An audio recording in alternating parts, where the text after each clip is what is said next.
अस्सलाम वालेकुम। मैं डॉक्टर नजमुल इस्लाम हूँ। मैं आगा खान यूनिवर्सिटी हॉस्पिटल में कंसल्टेंट एंडोक्रिनोलॉजिस्ट और प्रोफेसर ऑफ मेडिसिन हूँ।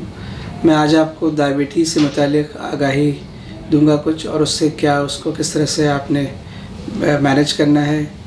तो डायबिटीज़ एक वो मर्ज़ है जिसके अंदर शुगर का लेवल जो है ब्लड में बढ़ जाता है। उसके बढ़ने की कई वजूहत होती हैं। या तो लुबलुबे से इंसुलिन बनती नहीं है जहाँ नॉर्मली बनती है, या बनती है तो वो जो पट्ठे और जिगर पे सही तरह से काम नहीं करती है, उसको हम लोग मेडिकल टर्म में इंसुलिन रेजिस्टेंस कहते हैं। और भी बहुत से छोटे मोटे और बहुत से डिफेक्ट्स होते हैं जिसके नतीजे में शुगर का लेवल बढ़ जाता है खून में, और जब ज़्यादा बढ़ जाता है शुगर में तो वो खून में तो वो वहाँ से स्पिल होकर यूरिन में आना शुरू हो जाता है। डायबिटीज़ मुख्तलिफ़ किस्म की होती हैं। एक किस्म अव्वल की डायबिटीज़ है जो निस्बतन बहुत कम होती है, और वो ज़्यादातर बच्चों में या बच्चे जो कि बलूगत की तरफ जा रहे हैं उनमें होती है, और वो अब पिछले चंद हफ्तों के अंदर ज़ाहिर हो जाती है।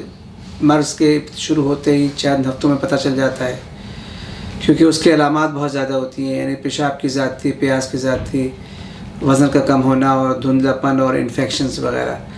तो ऐसे पे मरीज़ जो है या उसके वालिदैन उसको डॉक्टर के पास लेके जाते हैं और टेस्ट हो जाता है, उसकी तशख़ीस हो जाती है।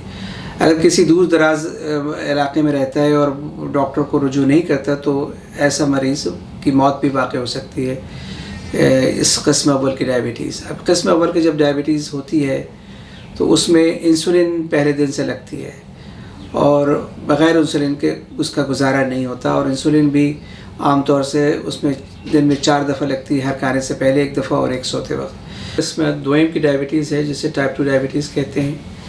ये आम तौर से जो कॉमन वैरायटी जो आपको हर तरफ लोग नज़र आते हैं, ज़्यादातर वो टाइप 2 डायबिटीज़ का शिकार होते हैं। इसके अंदर जो है मसला ज़रा मुख्तलिफ होता है किस्म अव्वल की डायबिटीज़ से। यहाँ इंसुलिन लुबलुबे में से कम तो पैदा होती है लेकिन पूरी तरह से ख़त्म नहीं हो जाती। इसमें जो पट्ठों पे जो इंसुलिन का जो एक्शन है वो भी इफ़ेक्टिव होता है। नतीजा ये होता है कि ब्लड शुगर बढ़ जाती है। ये उमूमी तौर पे ये वो लोग हैं जिनकी फैमिली हिस्ट्री है डायबिटीज़ की, और उमूमी तौर पे मोटे हैं या ज़रा सा ओवरवेट हैं।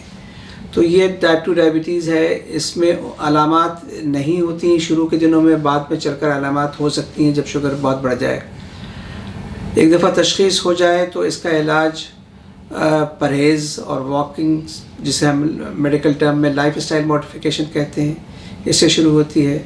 इसके अंदर परहेज़ बुनियादी पार्ट प्ले करता है। परहेज़ यह है कि चीनी और गुड़ की बनी हुई चीज़ें, रिफाइंड शुगर अपनी खुराक से आपने हटा देना है, एलिमिनेट कर देना है।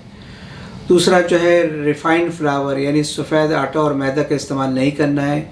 वो आटा जो आप इस्तेमाल करेंगे चपाती या रोटी के लिए घर पे, वो चक्की का आटा बग़ैर छना हुआ भूसे समेत उस आटे की रोटी इस्तेमाल होगी।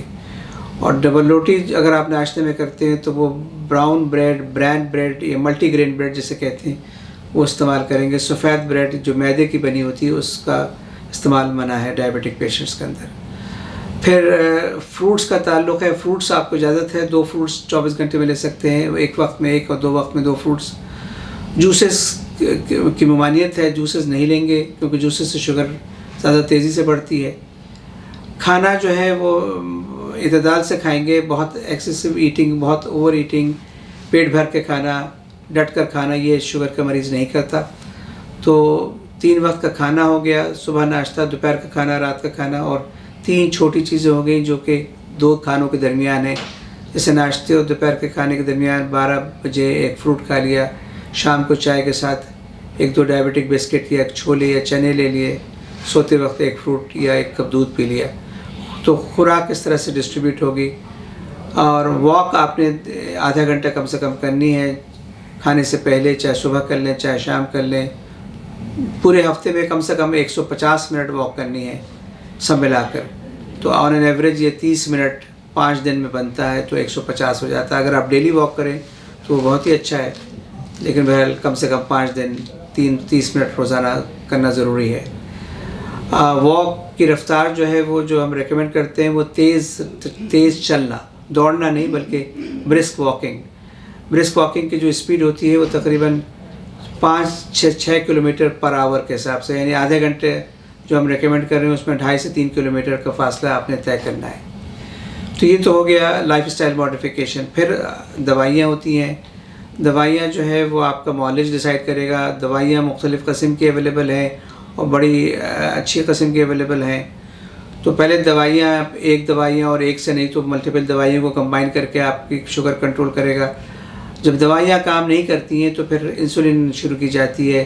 انسولین جب بہت افیکٹو دوا ہے لیکن انجیکشن کے فارم میں ہے، اور tablet life style modification plus insulin کے ساتھ ڈائبٹیز کنٹرول اچیو ہو جاتا ہے۔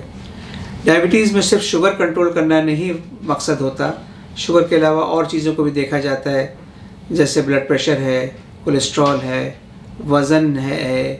سگریٹ اسموکنگ جو ہے وہ شوگر کا مریض نہیں کر سکتا، اس کو منع کیا جاتا ہے کہ سگریٹ بند کر دے، کیونکہ یہ ساری باتیں جو میں نے آپ کو شوگر کے علاوہ بتائی ہیں یہ سب بھی رسک فیکٹر ہے ہارٹ پرابلمس کے لیے اور فالج کے لیے، کیونکہ شوگر کے مریض کو فالج کے امکانات اور ہارٹ اٹیک کے امکانات 3 سے 5 گنا زیادہ ہوتے ہیں عام لوگوں کے مقابلے میں۔ تو اس لیے یہ سارے رسک فیکٹرز کو بھی ہم کنٹرول کرتے ہیں پہلے دن سے، تاکہ آپ کو یہ پیچیدگیاں خاص کر ہارٹ اٹیک اور فالج کے امکانات کو کم کیا جا سکے یا اس سے بچا جا سکے۔ اس کے علاوہ دو اور پیچیدگیاں بھی ہوتی ہیں جو کہ امپورٹنٹ ہے۔ ایک تو گردے پہ افیکٹ ہو سکتے ہیں، پہلے پروٹین آتی ہے یورین میں، پھر بعد میں گردے کام کرنا چھوڑ دیتے ہیں، اور اگر بہت ایڈوانس اسٹیج ہو جائے تو ڈائلیسس کی ضرورت بھی پڑتی ہے۔ تو یہ ایک پیچیدگی ہے۔ پھر پیروں کا جو احساس ہوتا ہے، نروز سے جاتا ہے وہ پیروں سے، وہ بھی افیکٹڈ ہو جاتا ہے۔ خون کا دورانیہ پیروں کا افیکٹڈ ہو جاتا ہے، تو ان کا بھی ہم ریگولر بیسس پہ آپ کا معالج اس کو چیک کرتا ہے، اور اگر اس کی کوئی علامات شروع ہو جاتی ہیں تو زیادہ سختی سے کنٹرول کو کوشش کرتا ہے، اور پیروں کے السر وغیرہ سے بچاؤ کے لیے آپ کو تدابیر بتاتا ہے۔ تو مقصد یہ ہے کہ شوگر کنٹرول کریں، اور شوگر کے ساتھ جو رسک فیکٹرز ہیں سارے ان سب کو کنٹرول کیا جا سکے، اور الٹیمیٹ مقصد یہ ہے کہ ان کی کنٹرول کرنے سے آپ کی زندگی اچھی گزرے، روزانہ جو زندگی ہے آپ کی، پلس آپ پیچیدگیوں سے بچیں جہاں تک ہو سکے۔ تو جب پیچیدگیوں سے بچیں گے تو آپ کی کوالٹی آف لائف اچھی ہوگی، جیسے دوسرے لوگ ہیں جن کو ڈائبٹیز نہیں ان کی طرح سے آپ زندگی گزاریں گے، اور مطلب کہ آپ کی زندگی جو نارمل زندگی ہوگی اس کی دورانیہ بھی کم نہیں ہوگا، کیونکہ شوگر کا مریض جو ہے وہ اگر ان پیچیدگیوں کا شکار ہو جاتا ہے تو اس کی زندگی بھی کم ہو جاتی ہے۔ تو میرا کہنے کا مطلب یہ ہے کہ آپ ڈائبٹیز کا علاج شروع سے کریں، صحیح کنٹرول رکھیں، سارے رسک فیکٹرز کو کنٹرول کریں اور پیچیدگیوں سے بچیں، اور یہی میرا آپ کو پیغام تھا۔ شکریہ بہت بہت۔